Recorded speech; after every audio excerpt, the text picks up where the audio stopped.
Varahi silks మన నెల్లూరులో September 25వ తారీఖున గొప్ప ప్రారంభం. నమస్కారం, తెలుగు వన్ న్యూస్ కి స్వాగతం. నేను రూపానాథళ్ళ. మనతో పాటు ప్రముఖ రాజకీయ ఆర్థిక సామాజిక విశ్లేషకులు మధుసూదన్ రెడ్డి గారు ఉన్నారు. మాట్లాడదాం. Hi sir. నమస్కారం. మైనింగ్ గురించి మాట్లాడదాం సార్. అసలు రాష్ట్ర బడ్జెట్లో మైనింగ్ వాటా ఎంత? మైనింగ్ బ్యాచ్ వాళ్ళు రాజకీయ పార్టీలకి ఎవరెవరు ఎంతెంత ఎన్ని వేల కోట్లు ఇస్తున్నారు? రాష్ట్రంలో గనుల్ని తోచేసే గనులు ఎవరు? ఎందుకు రాజకీయ నాయకులకి గనుల మీద అంత మోజు? అంటే అల్ప సంపాదనకి అలవాటు పడిపోతారమ్మా. ఎందుకంటే రాష్ట్రంలో ఇప్పుడు మనం తీసుకున్న బడ్జెట్ తీసుకుంటే ఈ ఫైనాన్షియల్ ఇయర్ ఆ బడ్జెట్ అంటే మనకి ఏప్రిల్ 1 నుంచి మార్చి 31 వరకు ఉండేదాన్ని ఫైనాన్షియల్ ఇయర్ అంటారు. ఇది ఒక బడ్జెట్ పెడతారు, ఎంత ఆదాయం వస్తుంది, దేనికి ఎంత ఖర్చు పెడతారు, దాన్నే రూపాయి రాక రూపాయి పోక అంటారు. రూపాయి రాక రూపాయి పోక. అయితే ఈ మధ్యకాలంలో ఏంటంటే ప్రధానంగా దోపిడీ చేసేటటువంటి రంగాల్లో ఒక 5 రంగాలు ఉంటాయి. ఆ 5 రంగాల్లో మైనింగ్ టాప్ పొజిషన్లో ఉంటుంది. అంటే ఎంత లోడతారో తెలియదు, ఎంత ఎక్స్పోర్ట్ చేస్తారో తెలియదు. అంటే ఒక రకంగా చెప్పాలంటే రాయల్టీ అంటారు, ప్రభుత్వానికి కొద్దిగా ఇస్తారు, కంట్రోనల్స్ అంత ఇస్తారు, భూగోళం అంతా ఇళ్ళు దోచేస్తుంటారు. ఈరోజు మైనింగ్ వాటా ఎంత అని మనం చెప్పుకుంటే గత బడ్జెట్ తీసుకోవాలి మనం. బడ్జెట్ అంటే ఇప్పుడు మనం 25 సంవత్సరంలో ఉన్నాం, 2025, 26 దాకా ఫైనాన్షియల్ ఇయర్. అంతకుముందు బడ్జెట్లో ఎంత పెట్టారు అంటే 24, 25 బడ్జెట్ ఎంత, రాష్ట్రానికి ఎంత ఆదాయం వచ్చింది గనుల శాఖ ద్వారా, ఇప్పుడు ఎంత వస్తుంది? ఇదంతా ఏంటంటే ఈ మైనింగ్ మాఫియా అనేది అన్ని రాజకీయ పార్టీల్లో ఉంటారు. అల్పాదాయానికి అలవాటు పడినటువంటి ఈ వర్గాలు అన్ని పొలిటికల్ పార్టీల్లో ఉంటారు. అల్ప ఆదాయమా? ఆదాయం ఎక్కువే కదా. అంటే దోచుకోవటానికి ఒక వనరుగా ఉంటుంది కదా, సింపుల్. దాంట్లో మనం తీసుకుంటే లాస్ట్ ఇయర్ మనం బడ్జెట్ కానీ తీసుకున్నట్లయితే ఇంచుమించుగా వాళ్ళు ఒక 3,600 కోట్ల రూపాయలు బడ్జెట్లోకి వచ్చింది. అసలు ఈ సంవత్సరం పట్టిన బడ్జెట్ ఎంత తెలుసా? పయ్యావుల కేశవ్ గారు అసెంబ్లీలో ప్రవేశపెట్టినటువంటి బడ్జెట్ 3,22,359 కోట్లు. ఎంత? 3,22,359 కోట్లు ప్రవేశపెట్టాడు. 33 లక్షలు కూడా ఉందనుకో, చింగిడి కూడా చెప్పాను నేననే వ్యాలిడ్ పాయింట్. దాంట్లో మైనింగ్ వాటా ఎంత, ఇది మీరు అడిగిన ప్రశ్న. ఇప్పుడు దాన్ని బట్టి కంపేర్ చేసుకుంటే మనకి 1% కూడా లేదు మైనింగ్ వాటా. అంటే 1% అంటే 1000 కోట్లు, 1,00,000 కోట్లకి 1000 కోట్లు, 3 లక్షల కోట్లకు 2,000 కోట్లు. అంటే మైనింగ్ ఏం ద్వారా 1,000 కోట్లు కొల్లగొట్టేస్తుంటే బడ్జెట్లోకి వచ్చేదేమో తక్కువ, నాయకులు దోచేది ఎక్కువ. అంటే ఈ మైనింగ్ శాఖ ఎలా తయారైందంటే ఒక రకంగా అయితే రాజకీయ నాయకులకి పాడిగేదిలాగా తయారైపోయింది. వాళ్ళ గురించి ఎవరన్నా ప్రశ్నించినా కూడా చంపేస్తారమ్మ మనుషుల్ని. చాలా పెద్ద మాఫియా, మైనింగ్ మాఫియా. దీనికి సహకరించే వాళ్ళు ఎవరు అంటే మంత్రులు, కలెక్టర్లు, తర్వాత లోకల్గా ఉన్నటువంటి ఎక్కడైతే ఎమ్మెల్యే ఉంటాడో అక్కడ అనమాట. మొత్తం గూడు పుట్టాండి. ఆ గూడు పుట్టాంటి. దీంట్లో పార్టీలు ఏం లేదు, దీనికి ఆ పార్టీ ఈ పార్టీ అనే తేడా లేదు, ఒక వ్యవస్థ అంతే. అంతే. దాంట్లో మనకు ఆంధ్రప్రదేశ్లో 22 చోట్ల మైనింగ్ కార్యకలాపాలు బాగా జరుగుతుంటాయి. ఎన్ని రకాలు ఉన్నాయి సార్ అసలు మైనింగ్లో? చెప్తానమ్మా. ఇప్పుడు ముందు ఈ 22 రకాల ప్లేసుల గురించి తెలియాలి మనకి. మైనింగ్ ఆంధ్రప్రదేశ్లో అత్యధికంగా ఎక్కడ జరుగుతుండదు అనేది ప్రజలకు కూడా తెలియాలి. ఆ 22 ప్లేసులు ఏంటంటే శ్రీకాకుళం, టెక్కిలి, విజయనగరం, విశాఖపట్నం, అనకాపల్లి, ఏలూరు, విజయవాడ, గుంటూరు, నందిగామ, దాచేపల్లి, ప్రకాశం, మార్కాపురం, నెల్లూరు, చిత్తూరు, పలమనేరు, కడప, ఎర్రగుంట్ల, అనంతపురం, తాడిపత్రి, కర్నూలు, బనగానపల్లె. ఈ 22 ప్లేసుల్లో రకరకాల మైనింగ్స్ ఉంటాయి. ఈ రకరకాల మైనింగ్లు ఎన్ని ఉన్నాయో కూడా నేను చెప్తా. సంఖ్య తెలుసుకోవాలిగా. ఆంధ్రప్రదేశ్ ఎంటైర్ రాష్ట్రంలో ఇప్పుడున్నటువంటి తెలుగునాడు గడ్డ మీద, సీమాంధ్ర గడ్డ మీద 17,994 మైనింగ్ కార్యకలాపాలు ఉన్నాయి. 17,994 మైనింగ్ కార్యకలాపాలు ఉంటే దానికి గవర్నమెంట్ ఇచ్చినటువంటి పర్మిషన్ అప్రూవల్ ఏంటంటే 17,981 అప్రూవల్ ఇచ్చింది. ఒక 13 మాత్రం రిజెక్ట్ చేశారు. అవి కారణాలు ఏమయ్యి ఉండొచ్చో ఒక్క ఈ నెలలోనే మనం మాట్లాడుకుంటున్న ఈ టైంకి 23/9/2025 38 అప్రూవల్ ఇచ్చారు ఇప్పటివరకు పర్మిషన్ ఈ నెలలో. ఎవరికి ఇచ్చారు? అసలు ఈ దొంగలు ఎవరు, వీళ్ళు దేశోద్ధారకుల, రాష్ట్రాభివృద్ధి ప్రేమికుల ఎవరు అనేది మనకి తెలియాలంటే అన్ని రాజకీయ పార్టీలకి ఎలక్టోరల్ బాండ్ల రూపంలో కావచ్చు, పార్టీ రూపంలో కావచ్చు, చందాలు ఇచ్చినటువంటి బ్యాచ్ అన్నమాట. ఎంపీలు, ఎమ్మెల్యేల బంధువులు, అన్ని పార్టీలు ఉన్నారమ్మా. సకల జనుల సంపదని కొంతమంది కొల్లగొట్టేస్తున్నారు.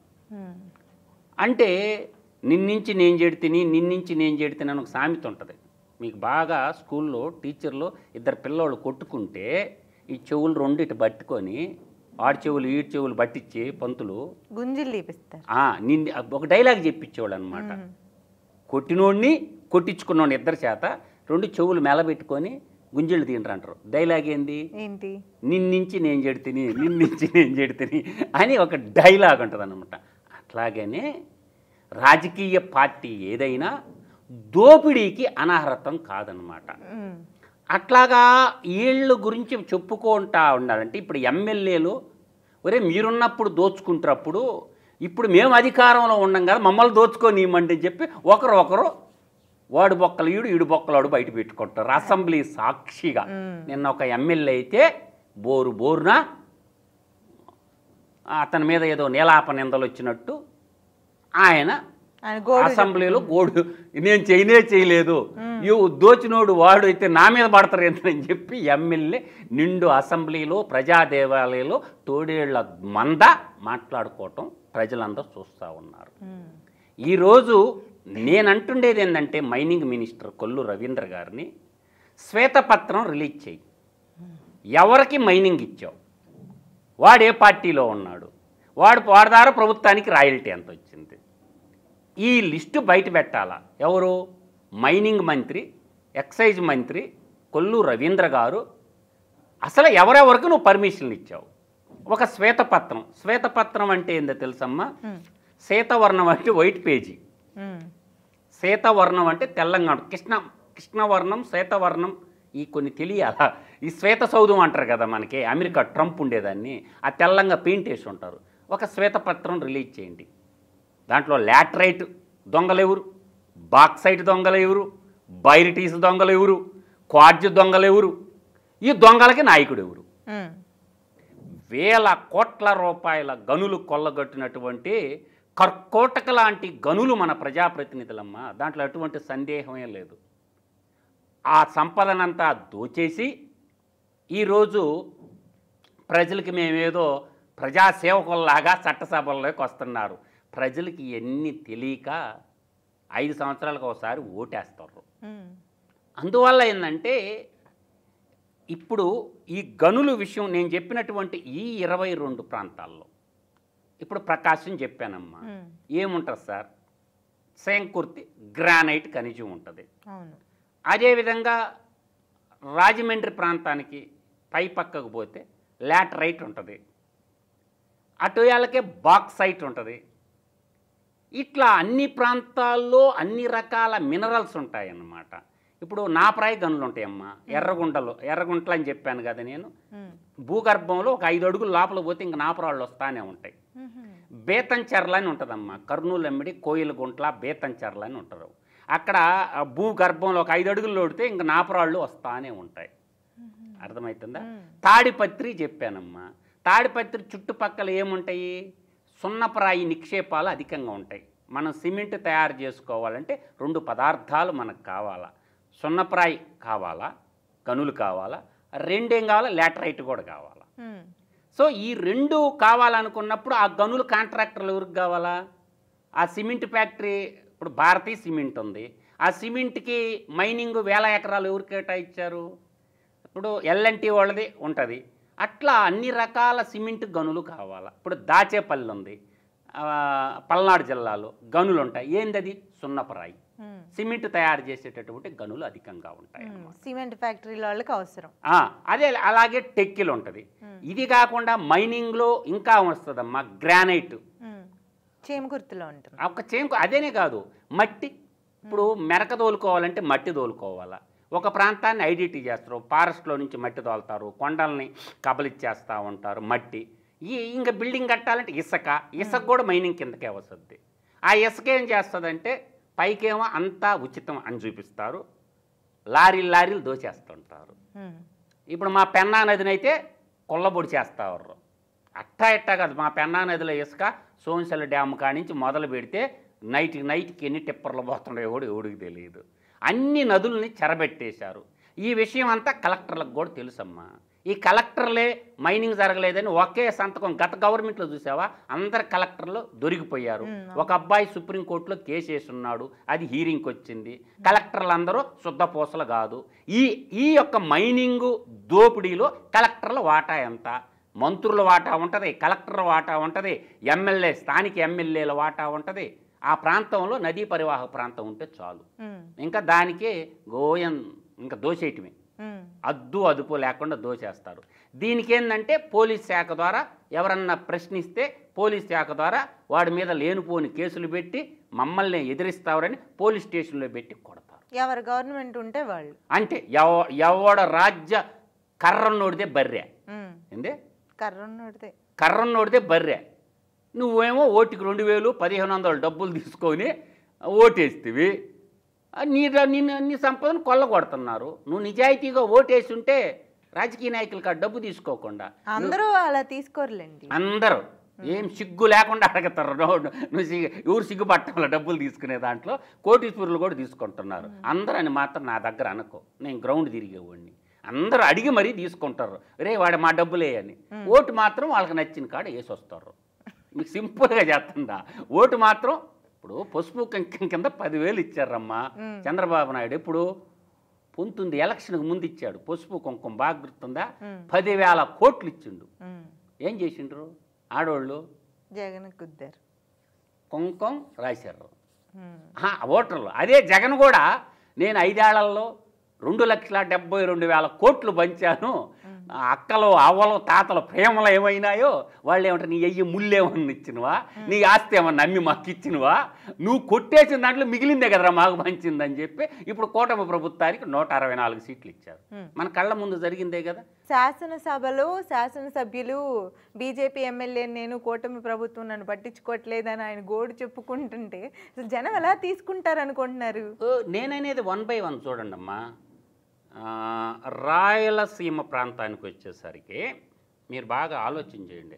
ఆదినారాయణ రెడ్డి వర్సెస్ అనకాపల్లి ఎంపీ రమేష్ గారు అయిపోయిందా? ఇవాళ ఏమంటున్నారు, మాధవిరెడ్డి గారు, రెడ్డప్ప గారు మాధవిరెడ్డి గారు టీడీపీ క్యాడరు, ఆడ శ్రీనివాస్ అని ఒకడు ఉంటాడు చిత్తూరులో, ఆయన వర్సెస్ టీడీపీ పడి ఉంది. జనసేన ఎమ్మెల్యే ఆర్ని శ్రీనివాస్ ఎవరున్నారు పడి ఉంది. అట్లా నీకు ఒక్కరనే కాదు తల్లి, అందరి ఎమ్మెల్యేల్లో అసహనం ఏర్పడిపోయి ఉంది. మనకు దాదాపుగా మార్చి 2018 నుంచి నవంబర్ 2023 దాకా, ఇప్పుడు మార్చి 2018 నుంచి నవంబర్ 2023 దాకా అన్ని కాంట్రాక్టర్లు చేసినటువంటి వాళ్ళు వీళ్ళందరూ ఏం చేశారంటే 15,946 కోట్ల రూపాయలు సమర్పించుకున్నారు డబ్బులు అన్ని రాజకీయ పార్టీలకి. వాటిల్లో పెద్దన్న వాటా ఎంత, అన్ని పార్టీల వాటా ఎంత, అంటే వీళ్ళు ఎందుకు ఇచ్చారమ్మా డబ్బులు వీళ్ళక? ఎవరిచ్చారు, ఎవరికి ఇచ్చారు? నేను చెప్తాను తల్లి, ఎవరిచ్చారు ఎవరికి ఇచ్చారంటే అవినీతిని కూడా చట్టబద్ధం చేసినటువంటి మన భారతీయ వ్యవస్థ అంటే 27,133 ఎలక్టోరల్ బాండ్లు కొన్నారు. ఎన్ని? 27,133 ఎలక్టోరల్ బాండ్లు కొన్నారు. అంటే రాజకీయ పార్టీలకి డబ్బులు ఇవ్వడానికి. అంటే ఎందుకు ఇస్తారు రాజకీయ పార్టీలకి డబ్బులు? వీళ్ళకి ఏదన్నా road contract, dam contract, electrical contract, mining పర్మిషన్లు ఇచ్చిన ఈ ఎదవలే బాండ్లు కొన్నది. పొల్యూషన్ కంట్రోల్ బోర్డు నుంచి కంపెనీలకు భూములు కేటాయించుకున్న వాళ్ళది మచ్చుకు నేను కొన్ని చెప్తా. నా సొంత కవిత్వం వద్దు, లిస్ట్ ఉంది. లిస్ట్ లేకుండా నేను లేటెస్ట్ లిస్ట్, ఇదిగోండి లిస్టు చూసుకోండి. ప్రుడెన్షియల్ ఎలక్టోరల్ ట్రస్ట్ కొన్న బాండ్లు 27 కోట్లు యువజన శ్రామిక రైతు పార్టీకి ఇచ్చిన డబ్బు ఇది. వైఎస్ఆర్సీపీ. నేను డేట్లతో కూడా చెప్తా, చెక్కు నెంబర్లు చెప్పమన్నా చెప్తాను నేను.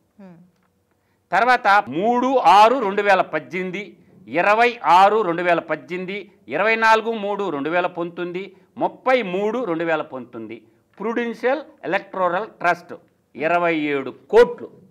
దీన్ని డిస్ప్లే చేయొచ్చు, చేసుకోండి, ఏం ఇబ్బందులు. చేసిందా? ఈ పబ్లిక్ డాక్యుమెంట్, నీకైనా దొరకద్ది, నాకైనా దొరకద్ది, దిమాక్ ఉన్నోడికి ఎవరికైనా పోద్ది. ECI election commission of India వెబ్సైట్లోకి పోండి, ఎలక్టోరల్ బాండ్లు అందియండి. ఏ పార్టీకి, తెలుగుదేశంకి ఎంత ఇచ్చారు, వైసీపీకి ఎంత ఇచ్చారు, జనసేనకి ఎంత ఇచ్చారు, భారతీయ జనతా పార్టీకి ఎంత ఇచ్చారు, బీఆర్ఎస్ పార్టీకి ఎంత ఇచ్చారు, తృణమూల కాంగ్రెస్కి ఎంత ఇచ్చారు, డిఎంకేకి ఎంత ఇచ్చారు, అన్నా డిఎం, అన్ని పార్టీలు బాగోతం ఉంది. అన్నీ ఉండేయమ్మా, డిస్ప్లే చేయొచ్చు. నేను దాపెట్టుకునేదే పబ్లిక్లో నాకు వచ్చిందా. తర్వాత ఇంకొకటి కూడా ఉందమ్మా, ప్రుడెన్షియల్ ప్రుడెంట్ ఎలక్టోరల్ ట్రస్ట్ ఇంకొక 20 కోట్లు, ఆ 27 కోట్లు కాకుండా ఇంకొక 20 కోట్లు ఇచ్చిండు వైఎస్ఆర్ పార్టీకి, మొత్తం 47 కోట్లు. ఒరే బాబు మాదే చెప్తున్నావు, పక్క పార్టీలు ఎందుకు చెప్పలేదంటారు. అందరు బాగోతం ఉందరా బాబు నా కాడ. ఎవడు హెలికాప్టర్లకి ఎంత ఖర్చు పెట్టిండు, ప్రతి ఒక్క పార్టీ డేటా ఉంది నా కాడ. అంటే డేటా బ్యాంక్ నేను సేకరించుకుంటా ఇప్పటికప్పుడు, నా దగ్గర ఉంది. ఈ 47 కోట్లు ఎందుకు ఇచ్చారు వీళ్ళు? దేనికి? ఏమి ప్రజాసేవ చేశారని ఇస్తారా బాబు? అంటే దీని వెనకంత మైనింగ్ అన్ని రకాలమ్మా. కెమికల్ ప్లాంట్లు ఉంటాయి, భూములు కేటాయించడం, రూపాయికి 10 రూపాయికి భూములు కేటాయిస్తారు కదా, వాళ్ళకి కూడా ఇస్తారు కదా. తర్వాత ఇంకో 12 కోట్లు ఉంది మళ్ళీ, 25, 11, 20, 22 ఇంకొక 12 కోట్లు ఉంది. అప్పుడు లెక్కెట్టుకో తల్లి ఎంత ఇచ్చారు నువ్వు. 58 కోట్ల రూపాయలు ఎందుకు ఇచ్చారమ్మా, దేనికి ఇచ్చారమ్మా? తర్వాత అండ్రూ మినరల్స్, ఇది గుర్తుపెట్టుకోండి అమ్మా, ఈడు ఈస్ట్ గోదావరి బ్యాచ్. ఈ ఆండ్రూ మినరల్స్ 9,50,00,000 29/3/2019, 30/3/2019 నాడు ఆర్టీజీఎస్ చేశాడు. తర్వాత ఎంవివి బిల్డర్స్, ఈడు ఒక 9 కోట్లు. ఇదిగోండమ్మా లిస్టు. ఇట్లా 5 కోట్లు, 4 కోట్లు, 3 కోట్లు, 2,82,00,000 ఇట్లా వీళ్ళందరూ దేనికోసం ఇచ్చారమ్మా? మైనింగ్ మాఫియాని లీగల్గా కప్పెడుతున్నారా? ఇదంతా మైనింగ్లో దోచేసిన డబ్బులు, పరిశ్రమల పేరు పెట్టి ల్యాండ్లు దోచేసినటువంటి వాళ్ళు, రోడ్డు కాంట్రాక్టర్లు కొట్టేసినటువంటి వాళ్ళు, ఈ విధంగా దేశాన్ని లూటీ చేస్తుంటే ఏం చేయాలమ్మా? అన్నీ ఇప్పుడు ఈవెన్ ఒక XYZ అని మనం చెప్పుకోవాల్సిన అవసరమే లేదు. ఈ మొత్తం చూడండి, ఈ దీంట్లో డేటా తీసుకుంటే టోటల్గా 334 మంది ఎలక్టోరల్ బాండ్ల రూపంలో యువజన శ్రామిక రైతు పార్టీకి డబ్బులు ఇచ్చారు. వీళ్ళు ఏమన్నా ఇంకా మనం దీన్ని ఏం ఆలోచన చేసుకోవాలి చెప్పండి మీరు? ఆండ్రూ మినరల్స్కి లాటరైట్ గనులు కేటాయించబట్టి ఏంది ఎంతో చెప్పనమ్మా, వాళ్ళు రోజు ఎలికి తీసేదా పర్ డే 8,000 మెట్రిక్ టన్నులు. ఎంత? 8,000 మెట్రిక్ టన్నులు. ఎస్, 8,000 మెట్రిక్ టన్నులు తీస్తారు పర్ డే ఆల్ ఓవర్ ఇండియాలో. లాటరైట్ ఆ కంపెనీ ఎస్టాబ్లిష్మెంట్ అయింది 2013లో. వాళ్ళ బ్యాలెన్స్ షీట్ ఒకసారి చూడమని చెప్పండి ప్రభుత్వాన్ని. అంటే ప్రజలకు దక్కాల్సినటువంటి ఆస్తులు ఇవాళ నేనంటుండే బాధ ఏంటంటమ్మా, నవతరం యువతరం యువకులు ఉన్నారు కదా, వాళ్ళకి అప్పచెప్పండి, మిషన్లు కొనియండి ప్రభుత్వమే, మీరే గుట్టబోసి ఆక్షన్, నేషనలైజ్డ్ ఆక్షన్ పెట్టండి, ఎంత డబ్బు వస్తుందమ్మా. ఇవాళ ఇంజనీరింగ్ చదువుకున్న గ్రాడ్యుయేట్ పిల్లలందరూ స్విగ్గీ డెలివరీ బాయ్గా, జొమాటోలో డెలివరీ బాయ్గా, ర్యాపిడ్ తోలుకుంటా ఉన్నారుగా. ఆ ప్రభుత్వమే కొంత పెట్టుబడి పెట్టి ఇంజనీర్లు ఉన్నారుగా చదువుకున్న వాళ్ళు, మైనింగ్ ఇంజనీరింగు, ఆ మిషన్లో కొన్ని ఏర్పాటు చేసేసి గుట్టపోయి ఆక్షన్ పెట్టండి, ఎంత వస్తుంది? కొన్ని వేల కోట్ల రూపాయలు వస్తాయి, కొన్ని వేల మందికి ఉపాధి దొరకద్ది. ఈ డెకాయిట్లకి మీరు దారుణం అమ్మ, 35,000 టన్ను అమ్ముతుంటే ఎంత? 35,000 టన్ను. 500 ప్రభుత్వానికి రాయల్టీ కట్టేది. టన్ను రేట్ ఎంత? 35,000 క్వాడ్జీ అంతర్జాతీయ మార్కెట్లో. ప్రభుత్వానికి వాళ్ళు కట్టే రాయల్టీ ఎంత? 500. ఒక సున్నా. ఇంత దారుణంగా ఉంటుందమ్మా మైనింగు. అంటే ఈ చదువుకున్న నవతరం యువతరాన్ని అందరినీ మైనింగ్లో రిక్రూట్ చేసుకొని మైనింగ్ చేపిచ్చేసి కొన్ని మిషన్లు కొంటే ఎంత అవుతాయమ్మా ప్రభుత్వం? 500 కోట్లు, 1000 కోట్లు. ప్రైవేట్ వాళ్ళకి ఇచ్చేది. మీరే మైనింగ్ చేసి ఆక్షన్ పెట్టండి, మా దగ్గర ఎంత సరుకు ఉందని చెప్పి. ఎంతమందికి ఉపాధి వస్తుంది, ఎంతమంది ఇంజనీర్లు తయారవుతారు ఊహించుకోండి. తయారవుతారు, ప్రభుత్వానికి కూడా ఆదాయం ఉంటుంది. ఈరోజు ఏ వారం? మంగళవారం. నిన్న సోమవారం కాగ్గు రిపోర్ట్ బయట పెట్టింది. రెవెన్యూ సర్ప్లస్ రాష్ట్రాలు, రెవెన్యూ లోటు రాష్ట్రాలు. మొదటి ప్లేస్లో ఆంధ్రప్రదేశ్ ఉంది. 12 రాష్ట్రాలు రెవెన్యూ లోట్లో ఉంటే మొట్టమొదటి ప్లేస్లో ఆంధ్రప్రదేశ్ ఉంది. ఈనాడు పేపర్లో మెయిన్ పేజీలు వేశారు. ఇవాళ సిగ్గుతో తలదించుకోవాల్సినటువంటి ఆంధ్రప్రదేశ్ యొక్క ఆర్థిక పరిస్థితి. నేను ఎప్పుడూ చెప్తూ ఉంటా, ఒరే నాయన, సంక్షేమం ఎప్పుడు సంక్షోభానికి దారితీస్తుంది. ఉచితం అనుచితం కాదు, దేనికి అవసరమో దానికే ఉండాలా. విద్య, వైద్యం ఈ రెండింటికే ఉచితం పెట్టుకోండి. సర్ప్లస్ ఉన్నప్పుడు దానం చేయాలి. నువ్వే అడక్క తింటా దానం చేయటం ఏంటమ్మా డబ్బుల్ని? ప్రజలందరూ పన్నుల రూపంలో కట్టినటువంటి డబ్బుని రాజకీయ నాయకులు కొంత, పారిశ్రామికవేత్తలు కొంత, అందరూ నాకేస్తూ ఉంటే ప్రజలు చూస్తూ ఉన్నారు. అందువల్ల ఏంటంటే ఈ గనులు కొల్లగడుతున్నటువంటి ఈ గనులు అవినీతి పంపకాల్లో నీ వాటా ఎంత, నా వాటా ఎంత? మరి మైనింగ్ మాఫియాని అరికట్టేది ఎలా అంటారు? మరి చాలా సింపుల్ అమ్మా. మైనింగ్ మాఫియాని అరికట్టడం అనేది చాలా ఈజీ. పారదర్శకత అనేది లోపించిపోయింది. పారదర్శకత చేయాలంటే మైనింగ్ అనేది ప్రైవేట్ వాళ్ళని పక్కన పెట్టి త్రూ గవర్నమెంటే ఇప్పుడు చదువుకున్నటువంటి ఇంజనీరింగ్ చదువుకున్నటువంటి యువతని రంగంలోకి దింపి రిక్రూట్మెంట్ చేసుకొని గవర్నమెంటే జీపీఎస్ సిస్టమ్, అంటే వెహికల్ ఎక్కడి నుంచి ఎక్కడికి పోయేది జీపీఎస్ సిస్టమ్ పెట్టుకొని రాజకీయ నాయకుల ఇన్వాల్వ్మెంట్ లేకుండా ఈ మైనింగ్ డిపార్ట్మెంట్ ఏదైతే ఉందో గవర్నమెంటే పూర్తిగా మైనింగ్ చేసి సంకల్పిస్తే ఈ అవినీతిని అరికట్టవచ్చు. వేల కోట్ల ప్రజాధనాన్ని కాపాడుకోవచ్చు. రాష్ట్రంలో ఉన్న అప్పుల నుంచి కూడా బయటికి రావచ్చు. నమస్కారం.